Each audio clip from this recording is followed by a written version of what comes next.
नमस्ते, आदाब एंड सत श्री अकाल। स्वागत है आप सभी लोगों का फिर से एक बार जॉब अपडेट के एक इंपॉर्टेंट वीडियो में जो आ चुका है स्टेट बैंक ऑफ इंडिया की तरफ से। स्टेट बैंक ऑफ इंडिया ने अपने क्लरिकल लेवल रिक्रूटमेंट के लिए 5180 वैकेंसीज डिक्लेयर कर दी है।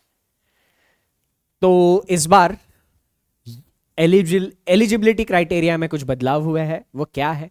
इस बार एग्जामिनेशन पैटर्न में भी बदलाव हुए हैं। फेज 1 और फेज 2 के साथ साथ जो क्लर्क में आमतौर पे 2 ही फेज होते थे, एक तीसरा फेज इंट्रोड्यूस कर दिया है।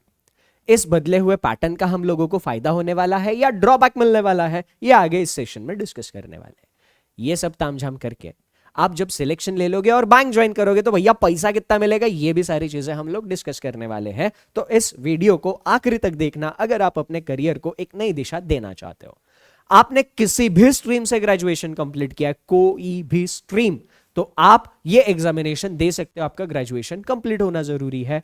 तो ये वीडियो आपके लिए। सबसे इंपॉर्टेंट बात यह है 5180 वैकेंसीज है, तो इस बार जॉब लेनी ही लेनी है। हम लोगों को जो भी करना पड़े वो करना है। अगले कुछ महीने डिसिप्लिन के और अगले साल जॉब हमारे हाथ में, हमारे घर में एक नौकरी, और वो भी सरकारी। ठीक है, तो यहां पर मैं कुछ इंपॉर्टेंट डेट्स आप लोगों के साथ शेयर कर रहा हूं। अभी मैं आप लोगों के साथ बात कर रहा हूं एसबीआई क्लर्क के नोटिफिकेशन की। और एसबीआई क्लर्क में कितनी वैकेंसीज है? 5180 वैकेंसीज।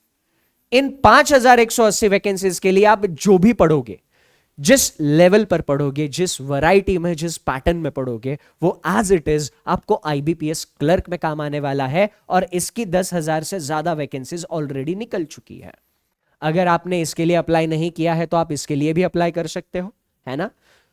कहने की बात क्या है, आपको सितंबर में देना है एसबीआई क्लर्क, तो इसके लिए जो भी आप लोग पढ़ोगे वही सारी की सारी चीजें अक्टूबर में होने वाली आईबीपीएस क्लर्क में काम आने वाली है। सेम सिलेबस, इधर का उधर कुछ भी नहीं है, सारा का सारा चीजें सेम है। सेम सिलेबस के ऊपर आप लोग ये एग्जामिनेशन दे सकते हो। सबसे इंपॉर्टेंट पॉइंट। और मजे की बात क्या है पता है? सितंबर और अक्टूबर में ये एग्जामिनेशन हो गए, दोनों की मेंस एग्जामिनेशन एक ही महीने में है, नवंबर में। दोनों की मेंस एग्जामिनेशन नवंबर में ही होने वाली है। तो आपको अपने प्रिपरेशन प्लान में ज्यादा अल्टरेशन करने की जरूरत है ही नहीं। प्री और मेंस बिना डिस्टर्बेंस के आप साथ में पढ़ सकते हो। अब इन दोनों एग्जामिनेशंस देने के बाद आपके पास एक और मौका आएगा जो दिसंबर में आपको मिलेगा, सेम सिलेबस के ऊपर। Same syllabus, same difficulty level, उल्टा मैं कहूंगा इन दोनों से आसान एग्जामिनेशन आरआरबी क्लर्क का होता है। आईबीपीएस आरआरबी क्लर्क का एग्जामिनेशन दिसंबर में होने वाला है। उसके लिए भी सारी चीजें सेम रहेगी और यही सिलेबस रहेगा। तो सेम सिलेबस के ऊपर आप 3 एग्जामिनेशन दे सकते हो, और वो भी कंसेक्यूटिव मंथ्स में। तो आप लोगों को यहां पर यह सबसे बड़ा एडवांटेज मिल रहा है अभी जिस तरीके से डेट्स आए हैं उसको लेकर। कुछ और इंपॉर्टेंट डेट्स एसबीआई क्लर्क को लेकर मैं आप लोगों के साथ शेयर करता हूं। सबसे पहला, इसका form filling application process start होने वाला है 6 अगस्त से, यानी कल से।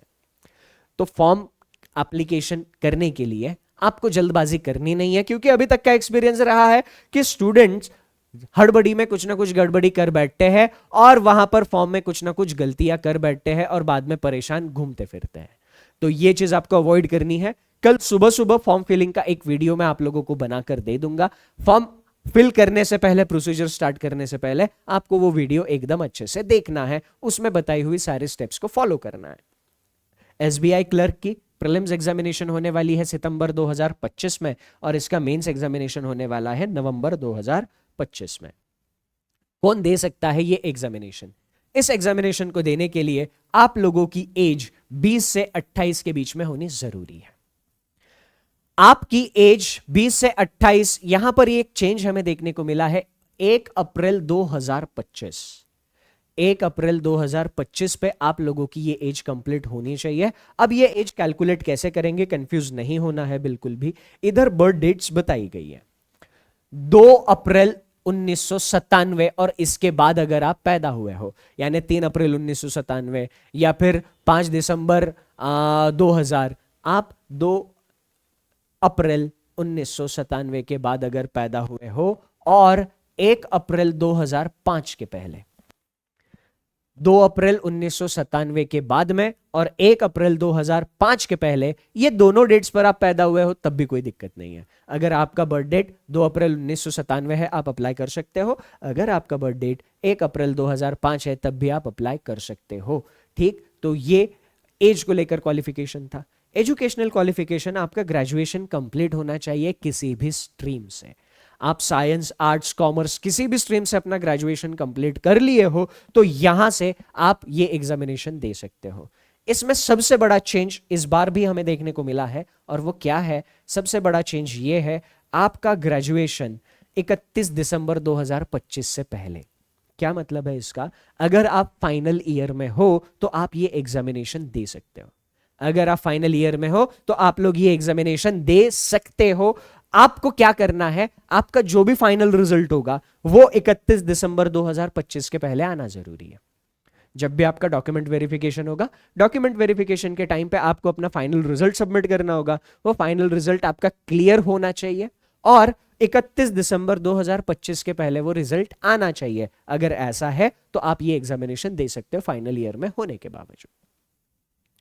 एज को लेकर हमें कैटेगरी के हिसाब से रिलैक्सेशन देखने को मिलता है।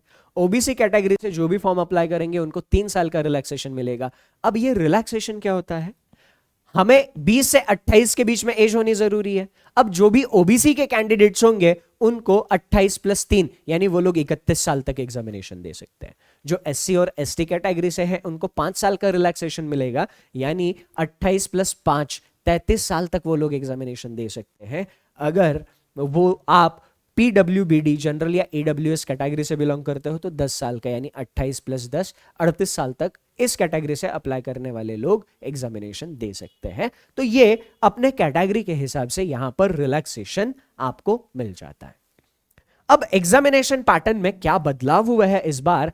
आमतौर पे क्लरिकल का रिक्रूटमेंट 2 फेजेस में हुआ करता था। आमतौर पे क्लर्क का रिक्रूटमेंट सिर्फ 2 फेजेस में हुआ करता था। कौन सा? प्रीलिम्स और मेंस। इस बार एक एडिशनल स्टेज, एडिशनल फेज यहां पे इंट्रोड्यूस कर दिया है, LLPT, local language proficiency test. ये मैंडेटरी है। किसको मैंडेटरी है, किसको देना कंपलसरी है, किसको देना कंपलसरी नहीं है, आगे मैं डिटेल में बात करूंगा। सबसे पहले बात करते हैं प्रीलिम्स एग्जामिनेशन के बारे में, है ना। आपने प्रीलिम्स कर दिया, क्लियर कर दिया, ये क्वालिफाइंग नेचर का होगा। प्रीलिम्स क्लियर करने के बाद आप मेंस एग्जामिनेशन के लिए एलिजिबल हो जाओगे। मेंस एग्जामिनेशन में आपका जो भी स्कोर आएगा उस स्कोर के हिसाब से मेरिट लिस्ट लगेगी। अगर आपका अपनी स्टेट से मेरिट लिस्ट में नाम आ गया है तो आप सिलेक्ट हो गए हो, आप सीधा स्टेट बैंक ऑफ इंडिया के किसी ब्रांच में जाके काम करना शुरू कर दोगे। ओके, अब यहां पर हमारे पास क्या है? प्रीलिम्स एग्जामिनेशन का पैटर्न, इंग्लिश लैंग्वेज। हमें प्रीलिम्स में 3 सब्जेक्ट फेस करने हैं। पहला है इंग्लिश लैंग्वेज, 20 मिनट का टाइम हम लोगों को दिया जाएगा, 30 क्वेश्चन मिलेंगे 30 मार्क के लिए। उसके बाद न्यूमेरिकल एबिलिटी, जिसको हम क्वांट्स या मैथमेटिक्स भी बोलते हैं, तो न्यूमेरिकल एबिलिटी के 35 क्वेश्चन 35 मार्क्स के लिए पूछे जाएंगे और 20 मिनट का टाइम उसमें भी दिया जाएगा। उसके बाद तीसरा, ये मेरा सब्जेक्ट है रीजनिंग एबिलिटी। ये सब्जेक्ट मैं आप लोगों के साथ डिस्कस करता हूं। 35 क्वेश्चन 35 मार्क के लिए मिलेंगे, टाइम इसमें भी 20 मिनट का मिलने वाला है। ठीक, इसमें भी 20 मिनट का टाइम आप लोगों को मिलेगा। तो ओवरऑल 100 क्वेश्चन 100 मार्क के लिए 1 घंटे का पेपर, ऐसा सिनेरियो रहने वाला है। प्रीलिम्स एग्जामिनेशन क्लियर करने के बाद आप लोग अप्लाई करोगे मेंस एग्जामिनेशन में, और मेंस एग्जामिनेशन में आपको वही 3 सब्जेक्ट जो आपने प्रीलिम्स में पढ़ रखे हैं वही 3 सब्जेक्ट्स मिलेंगे। बस प्रीलिम का और मेंस का लेवल अलग रहेगा। तो सबसे पहले उन्हीं सब्जेक्ट की बात करते हैं। क्वांटिटेटिव एप्टीट्यूड, जो आपने प्रीलिम्स में न्यूमेरिकल एबिलिटी पढ़ा है, ये वही है ना, वही है। उसी में पढ़ी हुई चीजें आपको यहां पर मिलने वाली है। दूसरा सब्जेक्ट है रीजनिंग एबिलिटी। रीजनिंग एबिलिटी जो आपने प्रीलिम्स में पढ़ा है वही इधर आने वाला है। तो क्वांटिटेटिव एप्टीट्यूड के 50 क्वेश्चन 50 मार्क के लिए आपको मिलेंगे मेंस में, और टाइम आपको मिलेगा 45 मिनट का। ठीक, उसके बाद रीजनिंग एबिलिटी के 50 क्वेश्चन आपको मिलेंगे और उसका वेटेज रहेगा 60 मार्क के लिए, टाइम मिलेगा 45 मिनट का। 45 मिनट में 50 क्वेश्चन और उसका वेटेज 60 मार्क, ये रीजनिंग एबिलिटी का सिनेरियो रहेगा। इंग्लिश लैंग्वेज जो आपने प्रीलिम्स में पढ़ रखी है वही इंग्लिश लैंग्वेज पर आपको 40 क्वेश्चन 40 मार्क के लिए मिलेंगे, टाइम मिलेगा 35 मिनट का। और मेंस में ये एक नया सब्जेक्ट आप पढ़ोगे जो आपने प्रीलिम्स में पढ़ा नहीं है, जनरल एंड फाइनेंशियल अवेयरनेस।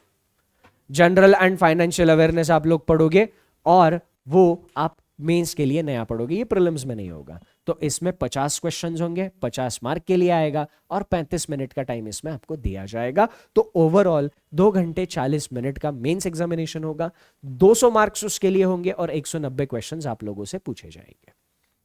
अब मेंस एग्जामिनेशन में जो भी आप मार्क्स स्कोर करोगे उन मार्क्स के हिसाब से आपकी मेरिट लिस्ट लगेगी और आपका फाइनल मेरिट लिस्ट लगेगा और उस फाइनल मेरिट लिस्ट के हिसाब से आपको बैंक में सिलेक्शन दे दिया जाएगा। ओके, अब उसके बाद यहां पर एलएलपीटी आपको यहां पर देनी होगी। एलएलपीटी क्या है? लोकल लैंग्वेज प्रोफिशिएंसी टेस्ट है। लोकल लैंग्वेज प्रोफिशिएंसी टेस्ट में क्या क्या चीजें आप लोगों को फेस करनी है? क्या है ये लोकल लैंग्वेज प्रोफिशिएंसी टेस्ट? तो जिनका भी प्रोविजनल सिलेक्शन होगा, प्रोविजनल सिलेक्शन मतलब मेंस एग्जामिनेशन देने के बाद आपका सिलेक्शन हो गया, आपने अगर वो मेंस का कट ऑफ क्लियर कर लिया है तो आप लोगों को लोकल लैंग्वेज टेस्ट देनी पड़ेगी। अगर सबको नहीं देनी है, किस किस को देनी पड़ेगी? अगर आपने 10th या 12th स्टैंडर्ड में वो लैंग्वेज पढ़ी नहीं है, उस स्टेट की जो भी लोकल लैंग्वेज है वो अगर आपने 10th या 12th में नहीं पढ़ी है तो आपको ये देना है। या फिर आपने उस लोकल लैंग्वेज में, ठीक है, हाँ, 10th या 12th में अगर आपने वो लैंग्वेज नहीं पढ़ी है तो आपको उस लोकल लैंग्वेज का टेस्ट देना पड़ेगा। और पहली बार लोकल लैंग्वेज प्रोफिशिएंसी टेस्ट का पैटर्न इन्होंने दे दिया है। तो 10th या 12th में आपने अगर लैंग्वेज पढ़ी है तो एलएलपीटी आपको देने की जरूरत नहीं है, आपका selection final, done and dusted. Okay, कैसी होगी लोकल लैंग्वेज प्रोफिशिएंसी टेस्ट? एक नॉन वर्बल टेस्ट होगा जो ऑब्जेक्टिव और सब्जेक्टिव दोनों भी होगा, है ना। ऑब्जेक्टिव में क्या होगा? 3 पैसेजेस आपको दिए जाएंगे और उसके ऊपर 15 क्वेश्चंस आपको दिए जाएंगे, 15 मार्क्स। पैसेज लोकल लैंग्वेज में मिलेंगे। जैसे आप अगर महाराष्ट्र से हो और महाराष्ट्र में आपने लोकल लैंग्वेज मराठी नहीं पढ़ी है 10th और 12th में, तो क्या है, वहां पर आपको मराठी लैंग्वेज में 3 पैसेजेस दिए जाएंगे और उन 3 पैसेजेस के ऊपर 15 क्वेश्चन पूछे जाएंगे 15 मार्क्स के लिए। सब्जेक्टिव जो टेस्ट होगा उसमें भी 3 पैसेजेस, 15 क्वेश्चन मिलेंगे 15 मार्क्स के लिए। और यहां पर वर्बल टेस्ट होगा। वर्बल टेस्ट में आपको 20 मार्क के लिए क्वेश्चंस मिल जाएंगे।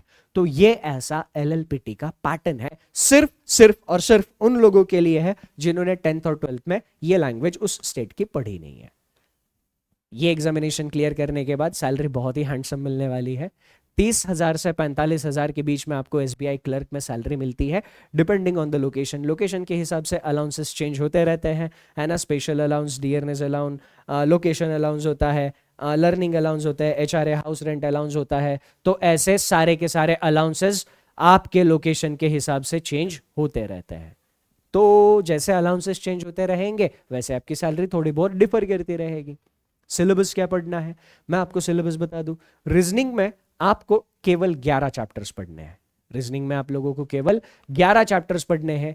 इन 11 में से पहले 8 चैप्टर्स आपको आएंगे प्रीलिम्स में। प्रीलिम्स एग्जामिनेशन में सबसे ज्यादा वेटेज वाला चैप्टर होगा पजल्स। रीजनिंग आपकी कितने मार्क्स के लिए आएगी? 35 मार्क्स के लिए रीजनिंग आएगी। इन 35 मार्क्स में से आपको पजल पर, केवल और केवल पजल पर 15 से 20 मार्क के क्वेश्चंस मिलने वाले हैं। केवल और केवल पजल पर 15 से 20 मार्क के क्वेश्चंस आप लोगों को केवल और केवल पजल्स पर मिलने वाले हैं। उसके बाद दूसरा सबसे ज्यादा वेटेज वाला चैप्टर होगा अल्फाबेट। दूसरा सबसे ज्यादा वेटेज वाला चैप्टर होगा अल्फाबेट। तो अल्फाबेट में आपको कम से कम 5 और मैक्सिमम 10 क्वेश्चंस देखने को मिल सकते हैं। तो इन 11 चैप्टर्स में से केवल 2 चैप्टर्स ऐसे हैं जिनमें आप 20 से 22 मार्क्स के क्वेश्चन देखोगे। रीजनिंग की सबसे खास बात यह है, सिर्फ 2 चैप्टर्स अच्छे से पढ़ लो, सिर्फ 2 चैप्टर्स अच्छे से पढ़ लो जो आपको 20 से 22 मार्क्स आराम से दे देंगे, आराम से। केवल 2 चैप्टर्स, ये रीजनिंग के सिलेबस की बहुत खूबसूरत बात है। आपको अगर पजल्स बेसिक से पढ़ना है, आपको कुछ भी नहीं आता, मैं आपको बेस्ट रिसोर्स बता रहा हूं। पजल पढ़ने के लिए दी बेस्ट रिसोर्स बता रहा हूं, ये यूट्यूब पर अवेलेबल है। 251 rules of puzzles by Sachin sir. आप लोगों को यूट्यूब पर सर्च करना है। ये 13 घंटे का सेशन है। कितने टाइम का सेशन है ये? 13 घंटे का सेशन है। अगर आपने ये सेशन अच्छे से देख लिया, ढंग से कायदे से देख और समझ लिया, आपको पजल में जिंदगी में कोई परेशानी नहीं होगी। पजल सॉल्व करने के लिए जो भी सारी चीजें जाननी जरूरी है, सारी की सारी मैंने इसमें डिस्कस करी हुई है। दी बेस्ट सेशन यूट्यूब पर अवेलेबल, 13 घंटे का सेशन है। यूट्यूब पे सर्च करना 251 rules of puzzles by Sachin sir. Okay ये सेशन देखकर कंप्लीट कर लिया, उसके बाद आप लोगों को प्रैक्टिस करनी होगी। प्रैक्टिस करने के लिए आपको ये 40 घंटे का सेशन देखना है। इस 40 घंटे के सेशन को देखकर आप अपनी सारी की सारी प्रैक्टिस पजल की कंप्लीट कर सकते हो। बस वो 2 सेशन आप लोगों ने देख लिए तो फिर यहां पर आप 15 से 20 मार्क का सिलेबस सारा का सारा कवर कर लोगे, 15 से 20 मार्क का। ओके बाकी के चैप्टर्स आप लोगों को जो भी चैप्टर पढ़ना है, चैप्टर का नाम लिखो आगे one shot bye Sachin sir, YouTube पे सर्च करो आपको लेक्चर मिल जाएगा। Blood relation one shot bye Sachin sir, syllogism one shot bye Sachin sir, order and ranking one shot bye Sachin sir. जो भी टॉपिक पढ़ना है टॉपिक का नाम लिखो आगे one shot bye Sachin sir लिखो, वीडियो आपको मिल जाएगा। क्वांट की मैं बात करूं तो क्वांट 3 सेगमेंट में डिवाइड हम लोग करते हैं। एक है स्पीड मैथ्स, बहुत सिंपल, सिंप्लीफिकेशन अप्रोक्सीमेशन होता है उसमें, मतलब कैलकुलेशन बेस्ड क्वेश्चंस होते हैं। और क्वाड्रेटिक इक्वेशन जो आपने स्कूल में पढ़े हुए हैं उसके ऊपर क्वेश्चंस होते हैं। और नंबर सीरीज, अगर आपने स्कूल और कॉलेज में कभी एनटीएस वगैरह के एग्जामिनेशन दिए होंगे तो आपको नंबर सीरीज क्या होता है ये भी पता है।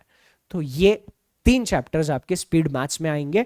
इनका वेटेज 15 मार्क्स के आसपास रहेगा, 15 मार्क्स के आसपास इन 3 चैप्टर का वेटेज रहेगा 35 में से। 35 मार्क का क्वांट, इन 35 मार्क्स में से ये 3 चैप्टर 15 मार्क के आसपास वेटेज लेकर आएंगे। उसके बाद है डेटा इंटरप्रिटेशन।